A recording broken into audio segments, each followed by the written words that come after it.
कुछ ॾींहं पहिरियां सिजावल रोड ते फ़ौतगी तां वापसी ईंदड़ मीरपुर बठोरो क़ौमी अवामी तहरीक जे अॻवान कामरेड यूसुफ कुंभार जी फैमिली खां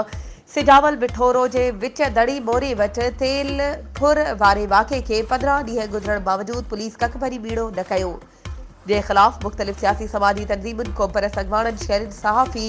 धुरिन शहरी इतिहाद ऐं शहरनि वॾे अंग में शिरकत कई।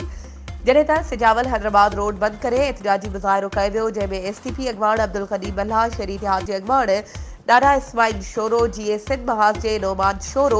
उर्स कहर पीटीआई अॻवान लाला दानिश दीदार, जीए सिंध क़ौमी पार्टी जे कादिर बख्श ज़हूर,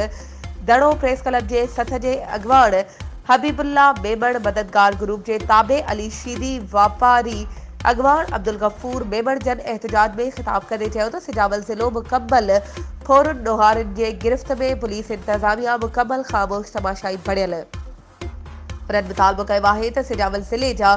रोड रस्ता ॾोहारियुनि जी गिरफ़्त मां आज़ाद कया वञनि त जीअं हितां जा माण्हू सुख जो साह खणी सुकून वारी ज़िंदगी गुज़ारे सघनि। वधीक ख़बरुनि ऐं अपडेट्स जे लाइ असांजे चैनल खे सब्सक्राइब कयो ऐं हा, बेल आइकन खे प्रेस करणु न विसारिजो त जीअं असांजी हर नई अचण वारी वीडियो तव्हां ताईं पहुची